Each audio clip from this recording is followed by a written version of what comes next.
حضور علیہ الصلاۃ والسلام نے دعوت اسلام فران کی چوٹی سے شروع کی. آئیے پہلی دعوت حضور کیسے دے رہے دیکھو تو صحیح. فران کی چوٹی پہ کھڑے ہو کر میرے محبوب نے چادر لہرائی. یوں حضور چادر لہرا رہے ہیں. چلیے میں بھی اس سنت پہ عمل کرتا ہوں. حضور یوں چادر لہرا رہے ہیں یوں. اور مکہ کے اندر چادر اس لیے لہرائی جاتی تھی کہ کوئی اہم خبر سنانی ہو, دشمن حملہ آور ہو جائے تو فوراً چادر لہرائی جاتی, لوگ اکٹھے ہو جاتے. سارا مکہ اکٹھا ہو گیا. ابو جہل بھی آیا, عتبہ بھی آیا, شیبہ بھی آیا, اپنے بھی آئے, بیگانے بھی, سب آ گئے. ازدحام کثیر مجمع. حضور علیہ الصلاۃ والسلام نے فرمایا اگر میں یہ کہوں اس پہاڑ کے پیچھے سے دشمن حملہ آور ہونا چاہتا ہے تو مان لو گے؟ انہوں نے کہا جی مان لیں گے, اس لیے کہ یہ منہ ہی ایسا ہے کہ اس سے کبھی جھوٹ نکلا ہی نہیں ہے. اللہ اکبر. اور کہنے لگے ہم تو آپ کو صادق اور امین کہتے ہیں. اللہ اکبر. حضور علیہ الصلاۃ والسلام نے فرمایا بہت اچھی بات ہے. حضور علیہ الصلاۃ والسلام نے فرمایا اب میں جس کام کے لیے تمہیں جمع کیا ہے ذرا اس کی طرف آتا ہوں.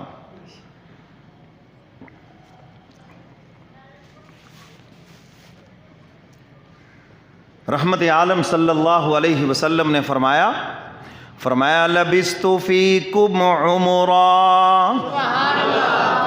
مکہ والوں میں نے تم میں 40 سال کا عرصہ گزارا ہے, بتاؤ نا تم نے مجھے کیا پایا. یہ ہے کردار سے پہلا ہے. اسلام کردار سے پھیلا ہے. جس کو اقبال نے کہا ہم گفتار کے غازی بن گئے, کردار کے غازی بن نہ سکے. باتوں کے ہم بڑے غازی ہیں. رحمت عالم صلی اللہ علیہ وسلم نے فرمایا 40 سال کا عرصہ گزارا تم میں, میرا بچپن بھی دیکھا تم نے, لڑکپن بھی دیکھا, جوانی بھی دیکھی, شباب دیکھا, بتاؤ نا مجھے کیا پایا. وہ کہنے لگے جربنا لک مرارا ما رأینا فیک الا صدقا. کہنے لگے اے آمنہ کے لال ہم نے ایک مرتبہ نہیں کئی مرتبہ آپ کو آزمایا, اور ہم نے جب بھی آزمایا آپ کو ہم نے سچا پایا ہے. اسی لیے تو ہم آپ کو صادق اور امین کہتے ہیں. اپنے مقدمات کے فیصلے آپ سے کرواتے ہیں, ہم اپنی امانتیں بھی آپ کے پاس رکھتے ہیں. رحمت عالم صلی اللہ علیہ وسلم نے فرمایا اچھی بات ہے تمہیں میرے اوپر اعتماد ہے, سنو پھر. فرمایا اعبدوا ربکم الذی خلقکم والذین من قبلکم لعلکم تتقون. پھر اس رب کی عبادت کرو جس نے تمہیں پیدا کیا اور تم سے پہلوں کو پیدا کیا ہے. کہنے لگے محمد صلی اللہ, حضور کا نام ہے تو کیا کہنا, ہم تو رب کو مانتے ہیں, ہم تو رب کی عبادت بھی کرتے ہیں. حضور کے والد کا کیا نام ہے؟ یہ اسلام میں رکھا گیا یا اسلام سے قبل؟ اسلام سے قبل رکھا گیا نا. تو معلوم ہوا کہ رب کو مانتے تھے نا. عبداللہ کا معنی اللہ کا بندہ, اللہ کو مانتے تھے.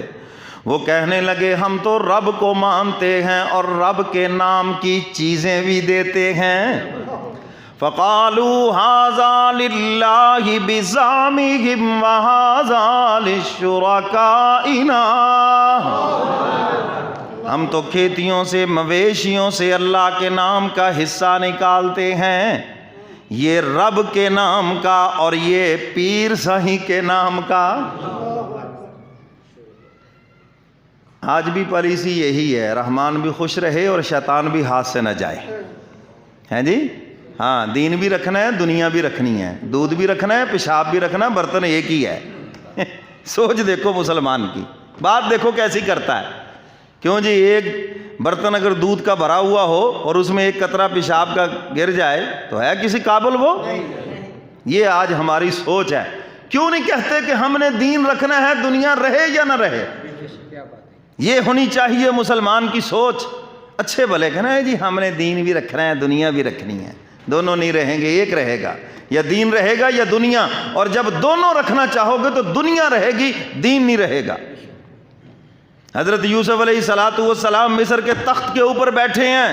میری طرف دیکھو، سر کے اوپر نبوت کا تاج ہے اور قدموں کے نیچے مصر کا تخت ہے. یہی مسلمان کی شان ہونی چاہیے. دین کو اوپر رکھو، دنیا کو قدموں کے نیچے رکھو. پرسکون رہو گے ساری عمر، مزے میں رہو گے ساری عمر. اور جنہوں نے اپنا مذہب پیسہ ہی بنا لیا، دنیا کو سر پہ چڑھا لیا، وہ بے سکون رہیں گے چاہے وہ ساری دنیا کے خزانے کیوں نہ ان کے پاس آ جائیں. تو حضور علیہ السلام نے فرمایا میں بھی اللہ کا پیغام دینے آیا ہوں اور تم بھی خدا کو مانتے ہو، بڑی اچھی بات ہے. لیکن اگلی بات سنو. فرمایا قولوا لا الہ الا اللہ تفلحون. فرمایا لا الہ الا اللہ کہو کامیاب ہو جاؤ گے. کیا ہو جاؤ گے؟ اب چونکہ وہ عربی دان تھے اس کا مطلب سمجھ گئے ہیں. لا الہ الا اللہ کا معنی کوئی الہ نہیں، صرف ایک الہ.